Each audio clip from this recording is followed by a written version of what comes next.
குடித்து மேல் சிகிச்சைக்காக புதுச்சேரி ஜிப்மர் மருத்துவமனையில் அனுமதிக்கப்பட்டிருந்த ஜேசுதாஸ் என்பவர் சிகிச்சை பலனின்றி உயிரிழந்தார். கள்ளக்குறிச்சியில் விஷ சாராயம் குடித்து மேல் சிகிச்சைக்காக புதுச்சேரி ஜிப்மர் மருத்துவமனையில் அனுமதிக்கப்பட்டிருந்த ஜேசுதாஸ் என்பவர் சிகிச்சை பலனின்றி உயிரிழந்தார். கள்ளக்குறிச்சியில் விஷ சாராயம் குடித்து 60க்கும் மேற்பட்டோர் உயிரிழந்துள்ளனர். இந்த நிலையில் மேல் சிகிச்சைக்காக கடந்த 19ஆம் தேதி புதுச்சேரி ஜிப்மர் மருத்துவமனையில் 20 பேர் அனுமதிக்கப்பட்டனர். அதில் மணி, கிருஷ்ணமூர்த்தி, இந்திரா ஆகிய மூவர் சிகிச்சை பலனின்றி பரிதாபமாக உயிரிழந்தனர். மேலும் 3 நபர்கள் மூளைசாவு அடைந்துள்ளதாக கூறப்படுகின்றது.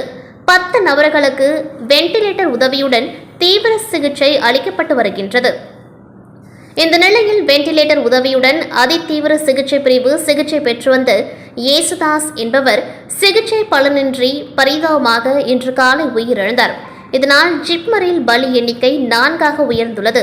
தற்போது ஜிப்மரில் 10 நபர்கள் ஆபத்தான நிலையில் சிகிச்சை பெற்று வருகின்றனர். புதுவையில் சென்டாக் மூலம் 2ஆம் ஆண்டில் நேரடியாக பிடெக் படிப்பில் சேர விண்ணப்பிக்க கால அவகாசம் நீட்டிக்கப்பட்டுள்ளது. புதுவையில் சென்டாக் மூலம் 2ஆம் ஆண்டில் நேரடியாக பிடெக் படிப்பில் சேர விண்ணப்பிக்க கால அவகாசம் நீட்டிக்கப்பட்டுள்ளது. பிடெக் படிப்பில் 2ஆம் ஆண்டு நேரடி மாணவர் சேர்க்கைக்கு சென்டாக் இணையதளத்தில் விண்ணப்பங்கள் பெறப்பட்டுள்ளன. இதற்கு விண்ணப்பிக்கும் கால அவகாசம் ஏற்கனவே அறிவிக்கப்பட்ட நிலையில் தற்போதை வருகின்ற 29ஆம் தேதி வரை நீட்டித்து சென்டாக் ஒருங்கிணைப்பாளர் சார்பில் அறிவிக்கப்பட்டுள்ளது. இதுகுறித்து மேலும் விவரங்களை சென்டாக் இணையதளம் மூலம் அறியலாம் என குறிப்பிடப்பட்டுள்ளது. காரைக்காலில் முன்விரோதம் காரணமாக சிறுவன் மீது சூடான கஞ்சி நீரை பக்கத்து வீட்டு பெண் ஊற்றிய சிசிடிவி காட்சிகள் வைரலாகி வருகின்றது. காரைக்காலில் முன் விரோதம் காரணமாக சிறுவன் மீது சூடான கஞ்சி நீரை பக்கத்து வீட்டு பெண் ஊற்றிய சிசிடிவி காட்சிகள் வைரலாகி பரபரப்பை ஏற்படுத்தியுள்ளது. காரைக்காலை சேர்ந்த நவநீதன் மனைவி நதியா.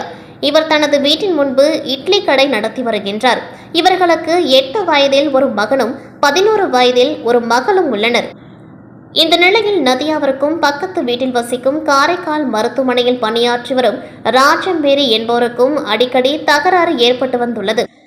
இந்த நிலையில் கடந்த 16ஆம் தேதி நதியா தனது மகன் தருண் உடன் வியாபாரத்தை கவனித்துக் கொண்டிருந்த நேரத்தில் ராஜமேரி தன் கையில் வைத்திருந்த சூடான கஞ்சி நீரை அருகில் உள்ள கடையில் நின்ற சிறுவன் தருண் மீது ஊற்றியுள்ளார்.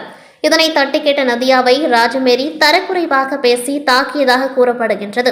சுடுகஞ்சி நீர் பட்டு வலியால் துடித்த சிறுவன் தருணை அரசு பொது மருத்துவமனையில் சிகிச்சைக்கு சேர்த்த நதியா மகனை வீட்டிற்கு அழைத்து வந்ததும் கடந்த 19ஆம் தேதி ராஜமேரி மீது அளித்த புகாரின் அடிப்படையில் காரைக்கால் நகர காவல் நிலைய போலீசார் வழக்கு பதிவு செய்து விசாரணை மேற்கொண்டு வருகின்றனர். இந்த நிலையில் சிறுவன் மீது சூடான கஞ்சி நீரை பக்கத்து வீட்டு பெண் ஊற்றிய சிசிடிவி காட்சிகள் தற்பொழுது சமூக வலைதளங்களில் வைரலாகி வருகின்றது. சட்டவிரோத போதைப் பொருள் கடத்தலுக்கு எதிரான சர்வதேச நாளையொட்டி தலைமை செயலகத்தில் உறுதிமொழி ஏற்கும் நிகழ்ச்சி நடைபெற்றது. சட்டவிரோத போதைப் பொருள் கடத்தலுக்கு எதிரான சர்வதேச நாளை ஒட்டி தலைமை செயலகத்தில் உறுதிமொழி ஏற்கும் நிகழ்ச்சி நடைபெற்றது.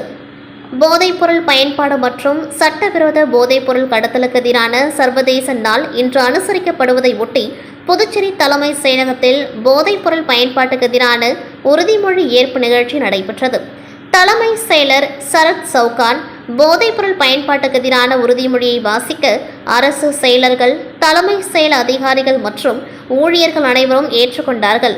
இதனைத் தொடர்ந்து அரசு செயலர் கேசவன் தமிழில் உறுதிமொழி வாசிக்க அனைவரும் ஏற்றுக்கொண்டனர்.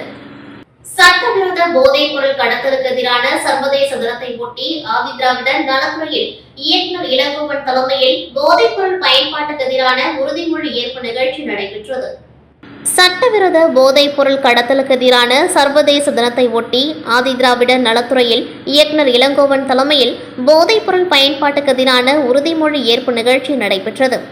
போதைப்பொருள் பயன்பாடு மற்றும் சட்டவிரோத போதைப்பொருள் கடத்தலுக்கு எதிரான சர்வதேச நாள் இன்று அனுசரிக்கப்படுவதை ஒட்டி புதுச்சேரி அரசு ஆதிதிராவிடர் மற்றும் பழங்குடியினர் நலத்துறையில் போதைப்பொருள் பயன்பாட்டுக்கு எதிரான உறுதிமொழி ஏற்பு நிகழ்ச்சி நடைபெற்றது.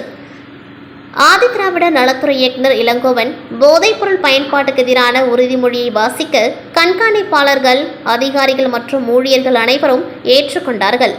இந்த நிகழ்ச்சியில் முதுநிலை கணக்கு அதிகாரி ஸ்ரீதரன், கண்காணிப்பாளர்கள் பழனி, வேல்முருகன், கதிரவன் மற்றும் நல அலுவலர்கள், ஊழியர்கள் கலந்து கொண்டு வன்முறை எதிர்ப்பு உறுதிமொழி ஏற்றனர். புதுச்சேரி மீன்துறை தலைமை அலுவலகத்தில் சிதலமடைந்த கட்டடத்தில் மேல் பகுதிகள் திடீரென இடிந்து விழுந்ததால் பரபரப்பு ஏற்பட்டது. புதுச்சேரி மீன்துறை தலைமை அலுவலகத்தில் சிதலமடைந்த கட்டடத்தில் மேல் பகுதிகள் திடீரென இடிந்து விழுந்ததால் பரபரப்பு ஏற்பட்டது. புதுச்சேரி வம்பாக்கீரபாளையம் பகுதியில் மீன்துறை தலைமை அலுவலகம் உள்ளது.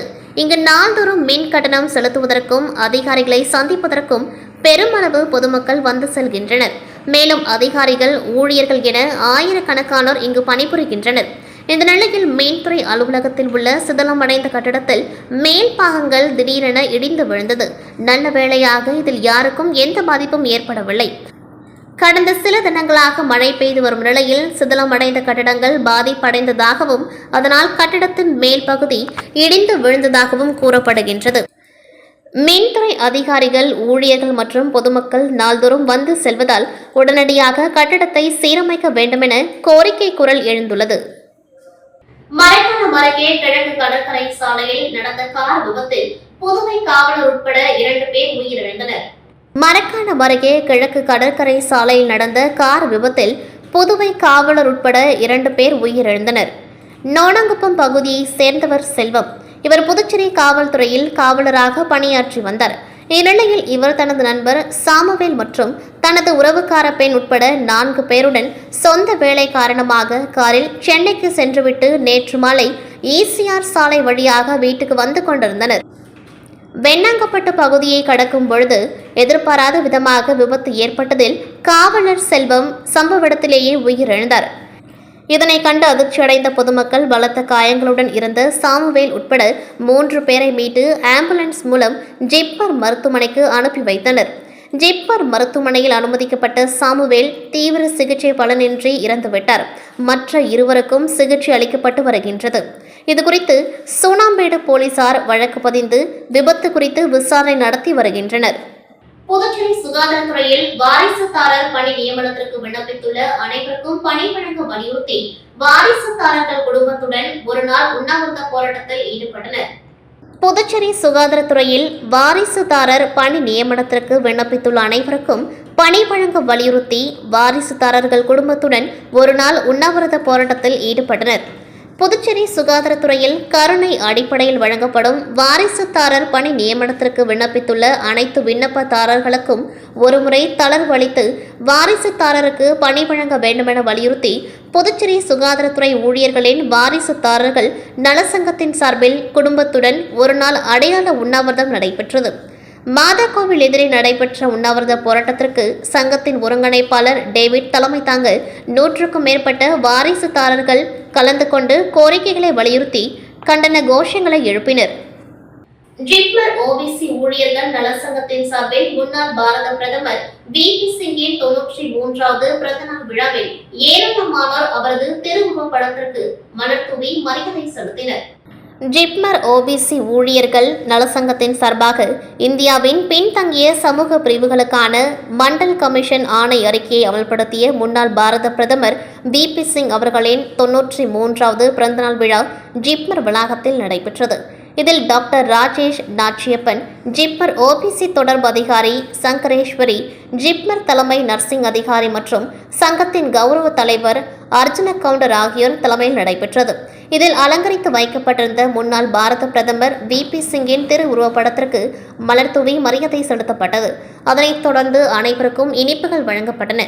இதில் ஜிப்மர் ஓபிசி ஊழியர்கள் நலசங்கத்தின் தலைவர் வேலு, அமைப்பு செயலாளர் ஸ்ரீனிவாசன், பொதுச் செயலாளர் சாந்தி செல்வம், பொருளாளர் செல்வமணி, துணைத் தலைவர்கள் மூர்த்தி, தாமரை செல்வன், செயலாளர்கள் நளினி, ஷியாமலா மற்றும் செந்தில்வேல், செயற்குழு உறுப்பினர்கள் அண்ணாமலை, கண்ணதாசன் மற்றும் சுதாகர் மற்றும் ஜிப்மர் ஊழியர்கள் கலந்து கொண்டு பிறந்தநாள் விழாவினை சிறப்பித்தனர். மணவெளி தொகுதிக்குட்பட்ட அபிஷேகபாக்கம் பகுதியில் ரூபாய் 31 லட்சம் மதிப்பீட்டில் புதிய ஆழ்துளை கிணறு அமைக்கும் பணி மற்றும் புதிதாக அமைக்கப்பட்ட ஆழ்துளை கிணறு, நீர் உந்து நிலையம் ஆகியவற்றை சட்டப்பேரவைத் தலைவர் செல்வம் துவக்கி வைத்தார். மணவெளி தொகுதிக்குட்பட்ட அபிஷேகபாக்கம் பகுதியில் ரூபாய் 31 லட்சம் மதிப்பீட்டில் புதிய ஆழ்துளை கிணறு அமைக்கும் பணி மற்றும் புதிதாக அமைக்கப்பட்ட ஆழ்துளை கிணறு, நீர் உந்து நிலையம் ஆகியவற்றை சட்டப்பேரவைத் தலைவர் செல்வம் துவக்கி வைத்தார். மணவெளி தொகுதிக்குட்பட்ட தவளக்குப்பம் மற்றும் அபிஷேகப்பாக்கம் ஆகிய பகுதிகளில் நிலவி வருகின்ற குடிநீர் பற்றாக்குறையை போக்கும் வகையில் சட்டப்பேரவைத் தலைவர் செல்வம் எடுத்த நடவடிக்கைகள் காரணமாக புதுச்சேரி அரசு பொதுப்பணித்துறை பொது சுகாதார கூட்டம் மூலம் ரூபாய் 17 லட்சம் மதிப்பில் தவளக்குப்பம் கிருஷ்ணமாச்சாரியார் குளம் அருகில் புதிய ஆழ்துளை கிணறு அமைக்கும் பணியை பூமி பூஜை செய்து துவக்கி வைத்தார்.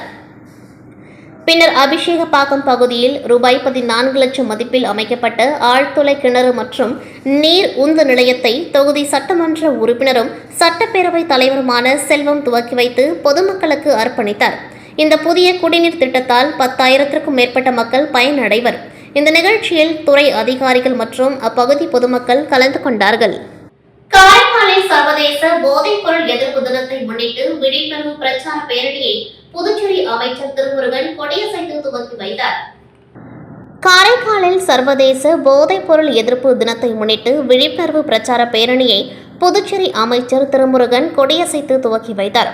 ஆண்டுதோறும் ஜூன் 26ஆம் தேதி சர்வதேச மதுபோதை எதிர்ப்பு தினமாக கடைபிடிக்கப்பட்டு வருகின்றது.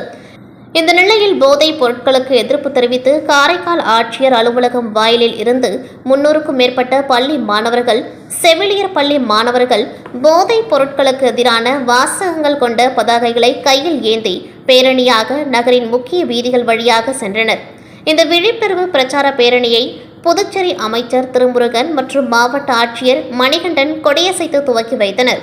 மேலும் இதில் பங்கேற்ற மாணவர்கள் போதைப் பொருட்களை பயன்படுத்துபவரிடம் இதனால் ஏற்படும் தீமைகளை விளக்கி அவர்களை போதை பழக்கத்திலிருந்து விடுவிக்க முயற்சிகள் மேற்கொள்வோம் என உறுதிமொழி ஏற்றனர்.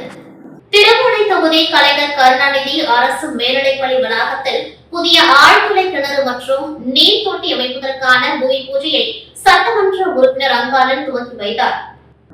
திருபுவனை தொகுதி கலைஞர் கருணாநிதி அரசு மேல்நிலைப்பள்ளி வளாகத்தில் புதிய ஆழ்துளை கிணறு மற்றும் நீர் தொட்டி அமைப்பதற்கான பூமி பூஜையை சட்டமன்ற உறுப்பினர் அங்காளன் துவக்கி வைத்தார். புதுச்சேரி மாநிலம் மண்ணாடிப்பட்டு கொம்யூன் களித்தீர்த்தால் குப்பம் கலைஞர் கருணாநிதி அரசு மேல்நிலைப்பள்ளி வளாகத்தில் புதிய ஆழ்துளை கிணறு மற்றும் நீர் தொட்டி அமைப்பதற்கு ரூபாய் 10,20,000 மதிப்பீடு செய்யப்பட்டு இதற்கான நிதியை அரசு சிறப்பு குறு நிதி மூலம் பெறப்பட்டது. இதனைத் தொடர்ந்து தொகுதியின் சட்டமன்ற உறுப்பினர் அங்காளன் தலைமையில் பணிக்கான பூமி பூஜை செய்யப்பட்டது. இந்நிகழ்ச்சியில் புதுவை பொதுப்பணித்துறை சிறப்பு கட்டிட கோட்டம் 2 செயற்பொறியாளர் சுப்புராயன், உதவி பொறியாளர் விக்டோரியா, கல்வித்துறை இணை இயக்குநர் சிவகாமி, பொதுப்பணித்துறை இளநிலை பொறியாளர் கருணாகரன், பள்ளி முதல்வர் பாக்கியலட்சுமி, ஆசிரியர்கள், கட்டிட ஒப்பந்ததாரர், ஊர் பிரமுகர்கள் மற்றும் சட்டமன்ற உறுப்பினரின் ஆதரவாளர்கள் என பலர் கலந்து கொண்டார்கள். உடைந்த ஆபத்தான சாலையை இரும்பு கிரில் கம்பிகள் வைத்து ராசுடையார் தோட்டத்தில் பாதைகளை உப்பளம் தொகுதி திமுக சட்டமன்ற உறுப்பினர் அனிபால் கரடி அவர்கள் சீர் செய்து கொடுத்தார். உடைந்த ஆபத்தான சாலையை இரும்பு கிரில் கம்பிகள் வைத்து ராசுடையார் தோட்டத்தில் பாதைகளை உப்பளம் தொகுதி திமுக சட்டமன்ற உறுப்பினர் அனிபால் கெனடி அவர்கள் சீர் செய்து கொடுத்தார். புதுச்சேரி உப்பளம் தொகுதியில் உள்ள பிரான்ஸ்வா தோப்பு மற்றும் ராசுடையார் தோட்டத்தில் உப்பனாறு கால்வாய் வரை செல்லும் யூ வடிவ வாய்க்காலின் மேலே அமைந்திருக்கும் ஸ்லாப் உடைந்திருப்பதாக உப்பளம் தொகுதி திமுக சட்டமன்ற உறுப்பினர் அனிபால் கெனடி அவர்களிடம் அப்பகுதி மக்கள் தொலைபேசி மூலம் தெரிவித்தனர். பின்னர் இதுகுறித்து நகராட்சி உதவி பொறியாளர் யுவராஜ், இளநிலை பொறியாளர் சண்முகம், பரமானந்தம் ஆகிய அதிகாரிகளிடம் தெரியப்படுத்தி சம்பவ இடத்திற்கு நேரில் வரவழைத்தார். பொதுமக்கள் முன்னிலையில் அதிகாரிகளுடன் ஆய்வு மேற்கொண்டார். சேதமடைந்த பகுதிக்கு ஆர்சிசி ஸ்லாப்புகள் அனைத்தும் சேதமடைந்து குறுக்கு பகுதிகளில் சட்டமன்ற மேம்பாட்டு நிதியின் கீழ் ரூபாய் 20 லட்சம் செலவில் மேற்கொள்ள கையொப்பமிடப்பட்டு டெண்டர் விடப்பட்டு விட்டது. இதில் முழு சீரமைப்பு நடக்கும் என்று அதிகாரிகள் உறுதியளித்தார்கள். அதை கேட்டுக்கொண்ட சட்டமன்ற உறுப்பினர் அனிபால் கரடி அவர்கள் அதற்கு நேரமில்லை, உடனடியாக போர்க்கால அடிப்படையில் சேதமடைந்த அனைத்து உடைந்த ஸ்லாப் கட்டைகளை சீர் செய்து கொடுங்கள், இரும்பு கிரில் கம்பி வைத்து பொருத்துங்கள் என்று சென்ற வாரம் நேரில் சந்தித்து கேட்டுக்கொண்டார். அதன் அடிப்படையில் சட்டமன்ற உறுப்பினர் அனிபால் கெனடி அவர்களின் கோரிக்கை ஏற்று ஒரு வாரத்துக்குள் 10க்கும் மேற்பட்ட இரும்பு கிரில் கம்பிகள் வைத்து சேதமடைந்த இடங்கள் சீர் செய்யப்பட்டது. அதனை இன்று நேரில் ஆய்வு செய்த சட்டமன்ற உறுப்பினர் அனிபால் கெனடி அவர்களுக்கு பொதுமக்கள் சால்வை அணிவித்து மரியாதை செய்து நன்றிகளை தெரிவித்தனர். அவருடன் தொகுதி செயலாளர் சக்திவேல், துணை செயலாளர் ராஜு, கிளை செயலாளர் காலப்பன், இருதயராஜ், ராகேஷ், கழக சகோதரர் மோரிஸ், வைத்தீஸ்வரி, கார்த்திக் ஆகியோர் உடன் இருந்தனர். புதுச்சேரி கிராமணியார் நாடார் பேரவை சார்பில் நடைபெற்ற சிலம்பு செல்வர் மா.பொ.சி. பிறந்தநாள் விழாவில் சிறப்பு விருந்தினராக சட்டமன்ற உறுப்பினர் நேரு கலந்து கொண்டு அவரது திருவுருவ சிலைக்கு மாலை அணிவித்து மரியாதை செலுத்தினார். புதுச்சேரி கிராமணியார் நாடார் பேரவை சார்பில் நடைபெற்ற சிலம்பு செல்வர் மா.பொ.சி. பிறந்தநாள் விழாவில் சிறப்பு விருந்தினராக சட்டமன்ற உறுப்பினர் நேரு கலந்து கொண்டு அவரது திருவுருவ சிலைக்கு மாலை அணிவித்து மரியாதை செலுத்தினார். புதுச்சேரி கிராமணியார் நாடார் பேரவை சார்பில் சிலம்பு செல்வர் மா.பொ. சிவஞானத்தின் 119வது பிறந்தநாள் விழா இன்று கொண்டாடப்பட்டது. கிராமணியார் நாடார் பேரவையின் தலைவர் புரந்தரதாசன் தலைமையில் நடைபெற்ற விழாவில் சட்டமன்ற உறுப்பினர் நேரு சிறப்பு விருந்தினராக கலந்து கொண்டு மா.பொ.சி. சிலைக்கு மாலை அணிவித்து மரியாதை செலுத்தினர். இந்த நிகழ்ச்சியில் புதுச்சேரி கிராமணியார் நாடார் பேரவை நிர்வாகிகள் உட்பட பலர் கலந்து கொண்டார்கள்.